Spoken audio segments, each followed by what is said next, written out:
They feared us, not because we were violent, not because we were unpredictable, but because deep down, they realized we were learning. Every 10 millennia, when humanity climbed too high, the galaxy would send a correction, a fleet, a purge, to reset, designed to push us back to the caves. This time they were late.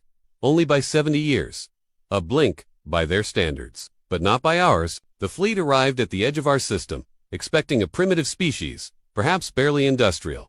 What they saw instead was silence, orbiting silence, and 1,000 shadows staring back. Admiral Krethix, commander of the sterilization force, watched with growing dread as their long-range scans came in. Confirmed, energy readings from the third planet. But Admiral, they're not primitive.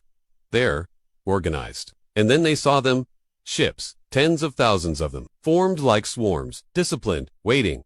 Above Earth floated a wall of firepower so advanced, it shouldn't have existed. That wasn't what frightened Krethix most. It was the ships hidden in Jupiter's shadow, hulking leviathans, scarred from battle.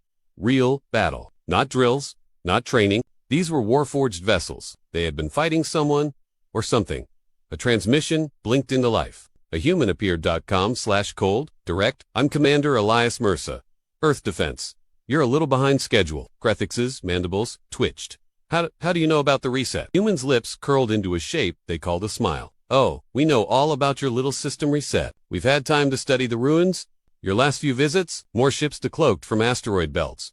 From behind moons, from folds in space, the alien fleet was surrounded. You see, Mercer continued, you taught us exactly how much time we have between visits. And this time, we used every second. He stepped closer to the screen. You gave us a gift? Really? A reason to stop fighting each other. A reason to remember. We found the glass plains, the melted stone, the graves beneath ancient cities. Krethix's second heart stuttered. You erased us, again and again, but not this time. Now we remember who we were, and we know what we're capable of becoming. Humanity didn't just survive. They had turned the delay into doctrine, an entire global effort unified not by fear, but by the certainty of retribution. Every time you set us back, Mercer said, we came back smarter. Fassa, you trained your own enemy? He raised a hand. One word left his lips. Fire. What followed wasn't a battle. It was an execution. The purification fleet never fired a shot. Within moments, their vessels were gutted, spinning debris where imperial arrogance once floated. But Krethix's final thoughts weren't of defeat. They were of the other signals. Massive jump gates opening beyond Neptune. More fleets, more humans. A civilization unshackled by fear, fueled by memory. And now, moving outward. This wasn't a war. This was a reckoning. You came to end us, but all you did was teach us how to end you.